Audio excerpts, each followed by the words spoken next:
I'm not what I think I am. I'm not what you think I am. I am what I think you think I am. So we live in this perception of ourselves. Hence, my identity is made by what my parents think I should be. My identity is made up by what my college or university thinks I should achieve. While you're living in that bubble and that echo chamber, getting to what you really want to do is impossible. We bring to our experience our own stereotypes and expectations, and we color the world with our own interpretation. And so it's this notion that our experience of the world is kind of a dance, or kind of like a collaboration between what's coming in and what we're bringing to the table. And so what that tells us is, no, we don't have a direct experience of reality. We don't have an empirical experience of reality. We don't see the world as it is. We see the world as we are. You have to be intentional with what you do and who you are. The more valid reasons you have to accomplish a dream, the higher the odds are that you will. The first question is your dream really your dream? If your dream isn't really your dream, ain't gonna work. I'm telling you, I've been thinking, I've been making calls. That's what I'm asking you to do. What fuels you? The reason why you're so lazy is not because you don't have the ability. You're so lazy because your dream's so small. Stand out today. Be different. Become something different. Stop lying to yourself and stand up and become something with worth, something with more than you've ever been. Your goals that you set for yourself, that's your power. Your ambition is your power. Having time is so powerful. You are powerful. Set out what you believe in. Lay out the power you have. Actually, lay out the power that you have always had. Use this, become this, and have this. Your power can take you, put you on your path to your success, to the place where you succeed, where you can become more than just ordinary. Figure out who you are. Don't apologize for who you are, and then become even greater than you naturally are at what you are. Once you understand that every time you lose is an opportunity for you to not only learn that lesson, but take it a +1 step past the lesson, you'll start to appreciate those lessons. I dare you to work on yourself for 6 months. I dare you to shut out the world. I dare you to shut out all the distractions. I dare you to give up everything that is keeping you from your dream.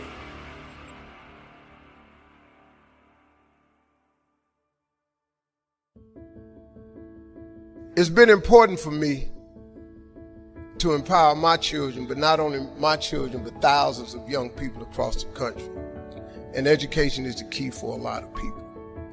But when I speak at colleges and stuff, I tell people, number one thing in your world is not your education, it's your dream.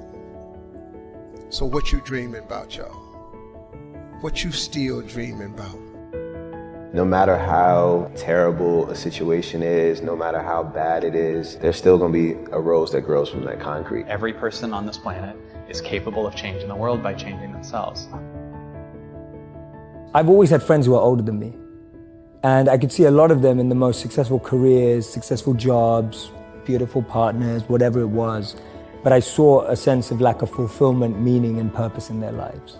And I've always been an observer, and I would see these people who are like 5 years older than me, 7 years older than me, maybe 10 years older than me. And I'd be watching them and go, is that the life I want? And often the advice I give to people today is fast forward where you are, look at yourself in 10, 15, 20 years time, and ask yourself the question, is that where I want to be? If you're in a company, look at the person who's 20 years ahead of you and ask yourself, is that where I want to be? If you're in a startup, look at where other startups have got to in similar roles and go, is that where I want to be? And if the answer is no, then you need to find a new path. You set the small goals, you achieve those goals, then set some more and achieve those, and set some more goals, maybe a little bit bigger, but not that much bigger. You pay attention to the progress. Just start small. Start with changing tomorrow morning, just tomorrow morning. Get that squared away. And then move on to the next day and the next, and move your life to a better place. One little step, one little victory at a time. You should dream outlandish dreams. If it's in your imagination, it's possible. Do you know that you can't think of something that can't happen? You know it's impossible to think of the impossible. It's not possible. So if you think it, it's possible. And if you live your life in possibilities instead of probabilities, you have a greater chance of finding happiness.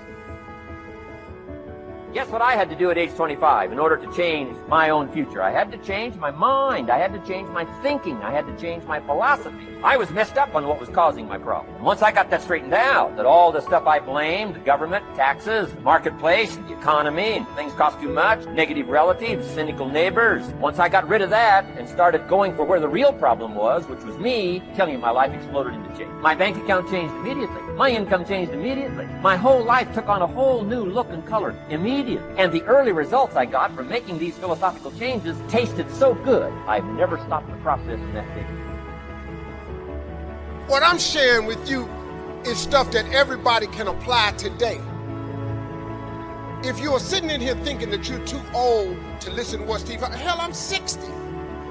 I'm 60 years old, but I still rely on my imagination. See, if you think you're too old to make it, let me give you a prime example. Colonel Sanders. Colonel Sanders has been frying chicken his whole life. He was telling everybody he had the best chicken in the world. Ain't nobody believe him. They turned him down everywhere. Colonel Sanders didn't get a franchise till he was in his 60s. Kentucky Fried Chicken sell more chicken than anybody in the world today. So if you're sitting there thinking because you got a little gray on you, you too late, as long as God waking you up in the morning, that's the sign that he ain't through with you. So what you tripping for? You sitting up in here like God can't do nothing for you because you 60. Man, you know what I'm asking God for right now? And I'm 60. If you could see my vision board, you would be blown away. Because I got enough right now. I really know, but I ain't in the need business. I'm in the want business. Ain't nothing wrong with wanting something. Quit going down to these churches y'all sitting up in here going down to, keeping you in these little boxes. God got a big life for you. Another fringe benefit of setting goals is what it does for your ability to manage your time effectively. This is no small thing. We'll look at time management in detail in a later session, but now, while we're talking about goals, I'd like to share a few ways your use of time are affected by or influence the achievement of your goals. Have you ever thought that without some very clear written goals, you never even need to consider managing your time? Time essentials come from objectives well defined.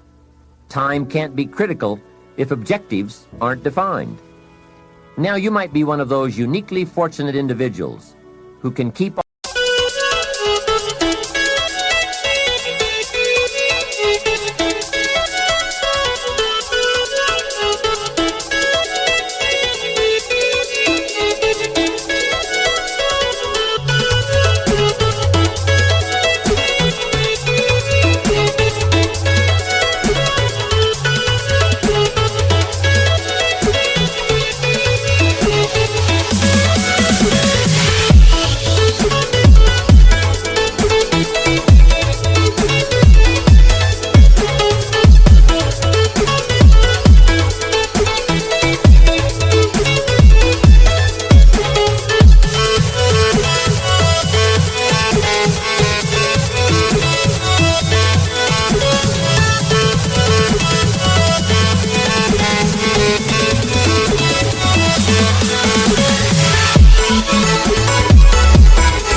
their objectives and purposes clearly defined in their minds and operate from that. But I wouldn't take the chance. Write your goals down. And set careful priorities. Sometimes priorities are determined by the season. For a farmer in springtime, the season dictates his most important activities. During the spring, a farmer must work around the clock, burn the midnight oil, and keep the equipment running because he has only this small window of time.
For the planting of his crops. One of the difficulties of living in an industrialized society is the losing of the sense of seasons. When to pour it on, when to ease back, when to take advantage. It's easy to keep going from 9 to 5, year in and year out, and lose a natural sense of priorities and appropriate time. Don't let one year just blend into the next. Keep an eye on your own seasons, lest you lose track of values and substance.